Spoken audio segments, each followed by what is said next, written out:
Welcome to Aging Fearlessly, the place where you discover your true purpose and value and then use those things you discover to thrive for the rest of your life. I'm your host, Guillermo Vidal, and I'm very happy that you could join us on this program today.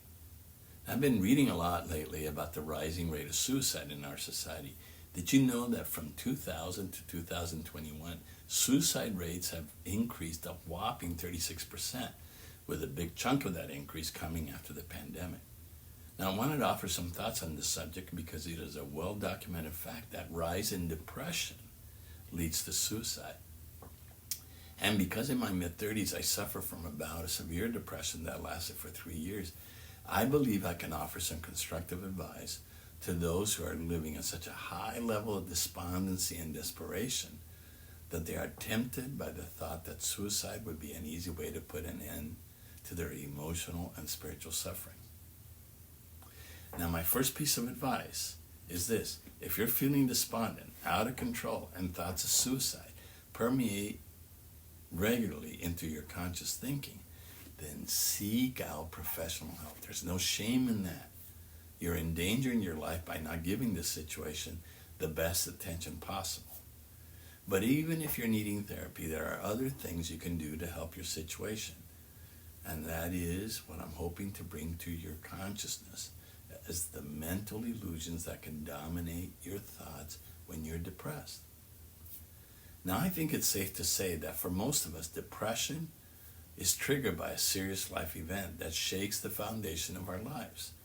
A divorce or death of a child can certainly be one of those events. So can the loss of a job or being diagnosed with a serious health problem.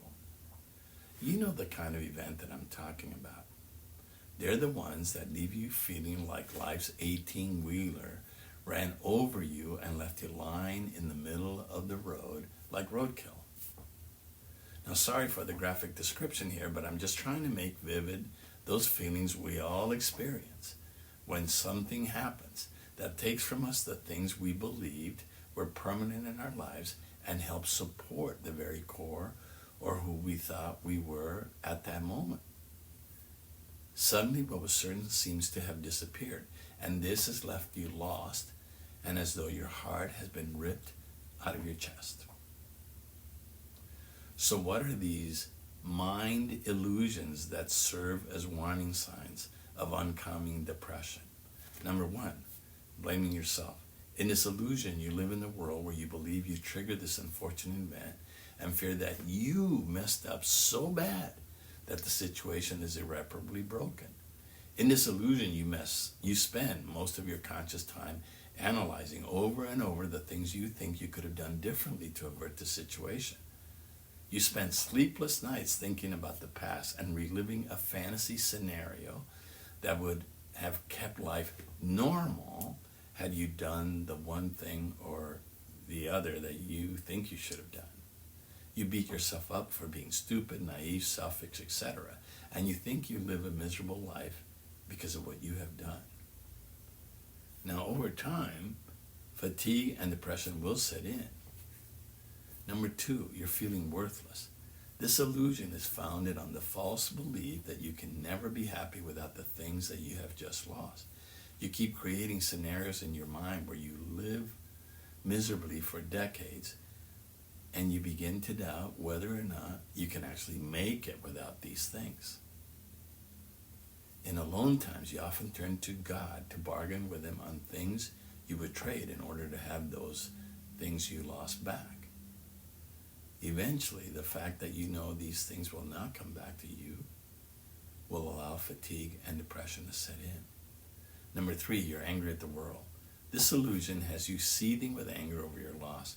You're angry at God, the world, society, your boss, your spouse, your children, your parents, and anyone you believe is responsible for allowing this horrible thing to happen to you. You spend private time screaming, and in public no one wants to be around you because of your negativity. Now eventually you run out of energy, and depression sets camp in your head.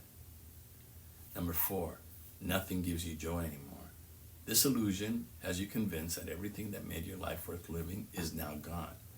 In your mind, there is nothing, including the things you always enjoyed, like playing golf, gathering with friends and family, or watching your favorite late night comedian. But now you think that nothing is fun. Eventually, you just want to be left alone at home, where you feel quiet times feeling sorry for yourself. So much loneliness and darkness will only open the door to depression. 5, last but not least, you begin to convince yourself that everyone would be better off if you weren't around.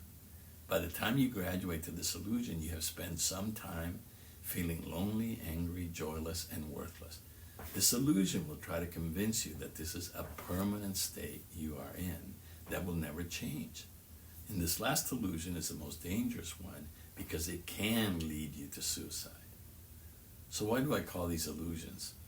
Well, they're all lies. Yes, the pain of loss is real, but convincing yourself with these illusions that there is no longer life worth living is a lie. So what can one do when you're in the throes of such illusions? Well, let me repeat. If you're very despondent, don't hesitate to seek out professional help, especially someone who can give you some tools to take the edge off of your faulty thinking. The other option you can take is to remember that life is a series of beginnings and endings. It is we who tend to judge the endings as karmic payments or punishments we owe for sins we have committed. That is nonsense. You're feeling real pain, yes, but that has more to do with grieving the loss than it is a sign that you will never be happy. The best explanation of what you're in is called a transition. This is the movement that exists as you travel from one of life's endings to a new beginning. Swiss psychiatrist Elizabeth Kubler-Ross came up with a process she called the grief model, and today is even used to explain what happens during this transition I just mentioned. In this now famous 5 stages of grief, Kubler-Ross explains that it is normal for all of us to go through denial, isolation, anger, bargaining, and depression during this time of our lives.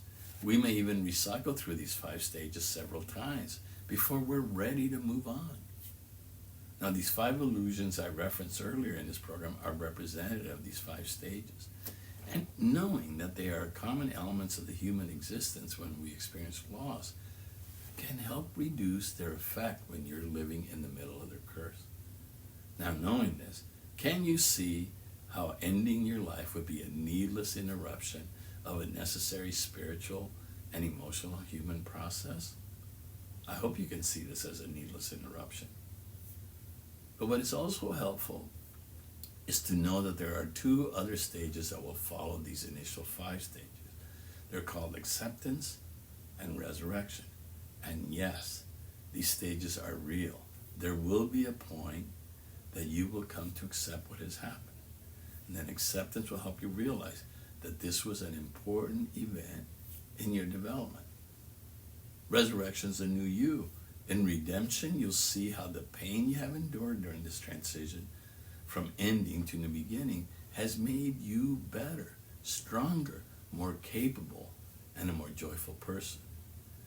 Now make it a point to look back at other endings in your life and remind yourself that these 2 hopeful stages actually exist. This will help you believe that the things will get better and relieve some of the pain you're now feeling. I hope you found this program soothing and helpful today. I hope to see you soon.